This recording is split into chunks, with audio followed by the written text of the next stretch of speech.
이게 이제 열린공간 TV에서 왜 김건희를 취재했는가를 얘기한 거예요. 줄리냐 아니냐를. 이게 문제가 아니다. 김건희 씨가 르네상스를 통해서 윤석열을 만나고 또 검사들과 연결이 되고, 그래서 공권력을 이용해서 사람의 인생이 망가지고, 뭐 그 점에 있어서 이거는 성역이 아니다 이런 거예요. 그러면서 강진구라고 열린공간 TV의 기자가 이렇게 김건희에 대해서 말하자면은 이 함정 취재 이거를 한 거에 대해서 이 변을 이야기를 한 겁니다. 글쎄요. 네. 자, 그래서 김건희 동거설의 이 폐륜 취재를 한 이 기자가 이렇게 자기의 변을 올려놨어요. 그런데 이거는 말도 안 된다고 저는 생각을 합니다. 자, 어저께 완전히 뒤집어졌죠. 열린공간 TV와 그 다음에 경기방송에서요. 양모 전 검사의 어머님, 이분이 94살이라고 합니다. 근데 이 94살인 어머님한테 들어가서 점 보러 왔다고. 아니, 이분 어머님이 점을 치시는 분인지 어쩐지는 모르겠는데 점 보러 왔다고 하면서 막 유도 신문을 한 거예요. 그런 다음에 카메라로 그 어머니를 찍은 거예요. 그래서 그 어머님이 얘기한 거는 두 가지예요. 양 검사하고 이 김건희하고 사귀었다. 뭐 그러면서 김명신이라는 이름을 얘기를 했어요. 그래서 양 검사하고 잘 될 줄 알았는데, 근데 양 검사는 그 당시에 가정이 있는 남자였어요. 어떻게 잘 됩니까? 근데 윤석열이하고 결혼해 버렸다. 말이 안 되는 거죠. 진짜 말이 안 되는 거죠. 그리고 두 번째로는 지금 윤석열과 김건희가 살고 있는 그 아파트는 말하자면은 우리 손자를 주려고 나도 돈을 집어넣고 양 검사도 돈을 집어넣은 거다. 이렇게 이제 얘기를 했어요. 그래서 그 영상이 떠 있었습니다. 근데 지금은 그 영상이 이제 떠 있지가 않아요. 이제 없어졌어요. 자, 그런데 이거는 제가 보기에는 말이 안 되는 거예요. 첫째, 이거는 사생활의 영역입니다, 여러분. 양 검사하고 김건희 씨가 사귀었던, 김건희 씨가 의사하고 결혼을 해서 20일도 못 살고 그 사실혼, 그러니까 결혼식만 올리고 법적으로는 올리지도 않았는데 그 결혼이 끝났건, 이거는 김건희 씨의 사생활의 문제예요.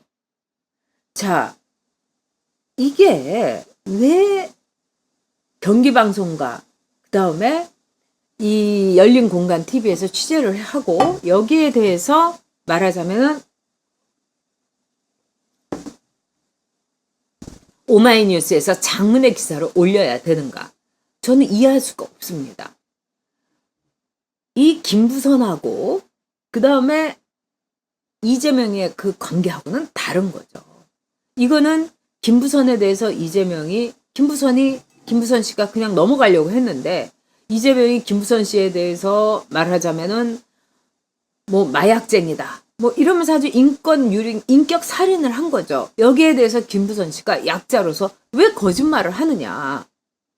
정말 김부선 씨 나름대로 그 점에 있어서 이재명이 덮어주고 자기도 배려를 했는데 나를 이렇게 인격 살인을 하느냐. 이 문제에 대해서 제기한 거죠. 이거는 이재명의 인간성의 문제에 대해서 제기할 수 있는 겁니다. 그런데 이거는 김건희 씨의 이른바 과거의 문제예요.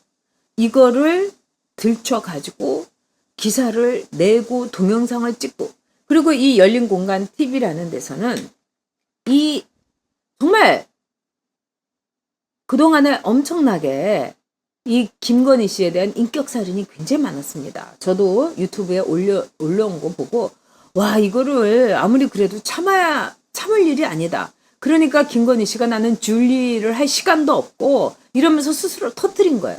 저는 이거 필요했었다고 봅니다. 그런데 여기에 대해서 경기방송과 열린공간TV가 그 어머니를 찾아갔고 그 어머니에게 유도신문을 하고 여러 가지 94살의 노인분을 이런 식으로 해가지고 나중에 녹화까지. 근데 그거는 다 허락을 얻었다. 이렇게 되는 거예요. 근데 제일 분노한 사람이 이른바 양모 검사 같습니다. 그래서 양모 검사가 어저께 딱 글을 올린 거예요. 우리 어머니 94살이고 치매다. 그리고 치매기가 있어서 약을 드시고 계시다. 그러면서 이 약까지도 올렸다는 거예요. 그러면서 이 어머니는 지금 몸져 누워있다. 이 아들이 가가지고 얼마나 뭐라고 했겠습니까? 아니, 어머니 도대체 이러시면 어떡하냐고. 그리고 이 어머니에 대해서 유도신문을 했고, 그 다음에 이 양모 검사가 나는 김건희 씨와 어떤 사적인 관계도 없다. 그리고 그 아파트의 취득에도 전혀 관여한 적이 없다. 이렇게 얘기를 했어요. 그러면서 엄정한 법적인 처벌이 이루어지도록 하겠다. 이렇게 얘기를 한 겁니다. 또 윤석열 총장은 뭐라고 했느냐. 전 총장은 윤석열은 객관적으로 한번 판단을 해봐라. 이러고 윤석열 캠프에서 여기에 대해서 오늘 이 강력하게 이 김건희의 이 동거세 보도는 한마디로 악의적인 폐륜 취재다. 강력하게 법적인 대응을 하겠다. 네, 이렇게 이제 얘기가 됐어요. 자, 이게 점점요, 여러분 아주 심각한 양상으로 갈 가능성이 큽니다. 일단 오늘 김어준이 편을 들고 나왔어요. 그래서 90살이 넘은 이 노모가 이 정신이 오락가락하고 치매, 이건 가능성이 있다. 근데 이 노모가 김건희라는 말 대신에 전에 썼던 김명신이란 이름을 알고 있는 거에 대해서는 해명이 필요하다. 아니, 이게 무슨 해명이 필요합니까? 예전에 그 이름으로 뭐 오다 가다 하면서 알 수 있었던 거죠. 결국은 김어준이가 그 수많은 음모론에 물타기 할 게 없으니 이 이름을, 뭐 김명신이란 이름을 우리도 알고 다 알고 있어요. 자, 정말 김건희 동거설에 대해서 이 폐륜적인 취재를 한 좌파 언론들, 이거는 반드시 응징돼야 된다. 저는 이렇게 생각합니다. 그리고 여러분도 아시다시피요, 한 여성의 과거가 결혼 전, 결혼 이후, 지금 결혼 생활 잘 하고 있고 아무 문제 없고, 이거는 그들 부부의 관계일 뿐이에요. 정말 그들 부부의 세계일 뿐이에요. 근데 왜 그 세계에 이렇게 잠입해 들어가가지고, 그것도 정말 양재택 검사를 인터뷰를 하면 모르는데, 양재택 검사의 94살 된 치매기가 있는 노인을 취재를 한다는 거. 이거는 진짜 저는 폐륜 취재라고 봅니다. 말 그대로 폐륜 취재라고 봐요. 이렇게 좌파들은요, 무시무시한 겁니다, 여러분. 이 좌파들의 이 끔찍한, 정말 윤석열 죽이기, 김건희 유린하기, 이거는 폐륜 이상의 그 어떤 인격 살인보다도 더 지독한 인격 살인이 아닌가, 이렇게 생각합니다.